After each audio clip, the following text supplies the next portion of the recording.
Elisabeth Borne ne cédera pas.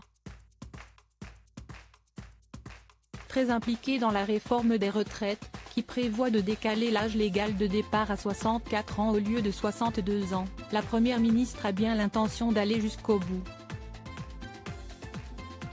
Et ce malgré les contestations des Français, qui ont massivement fait grève le 17 janvier et le 31 janvier dernier. Si de nombreux personnages politiques de la gauche s'opposent au projet en raison de l'âge, Ségolène Royal a tiré la sonnette d'alarme sur un tout autre problème qui pourrait être causé par cette réforme, auprès du Parisien ce mercredi 1er février. D'après l'ancienne ministre déléguée à la famille et à l'enfance dans le gouvernement de Lionel Jospin, derrière le débat sur les retraites se cache une forte baisse de la natalité en France. Il y a une indifférence sur le sujet, s'est désolée la femme politique de 69 ans auprès de nos confrères. François Mitterrand ou Jacques Chirac regardaient ces indicateurs de près. Le quotidien indique en effet qu'en 2022, il y a eu 19 000 en moins par rapport aux années précédentes.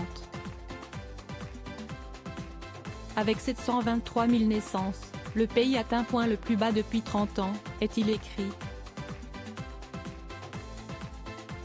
Alors qu'on pourrait croire que le manque de bébés est l'origine du problème des pensions de retraite, puisqu'il n'y a pas assez de monde pour cotiser, Ségolène Royal explique qu'il s'agit en réalité de l'inverse. Tout ce qui abîme la sécurité sociale, la politique familiale et les retraites, abîme le fait d'avoir des enfants. Les jeunes ont peur pour leur grand âge. Ils ne mettent au monde 1 ou 2 enfants. Après, ils préfèrent investir pour leur propre avenir. Ils n'ont plus confiance. Supérieur à Ségolène Royal à 69 ans, qui sont les hommes qui ont marqué son existence? Elisabeth Borne estime cette réforme nécessaire malgré cette mise en garde de Ségolène Royal.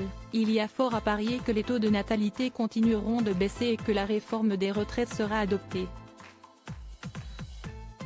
La retraite à 64 ans et l'accélération de la réforme Touraine, si est-il le compromis que nous avons proposé après avoir entendu les organisations patronales et syndicales, après avoir échangé avec les différents groupes parlementaires.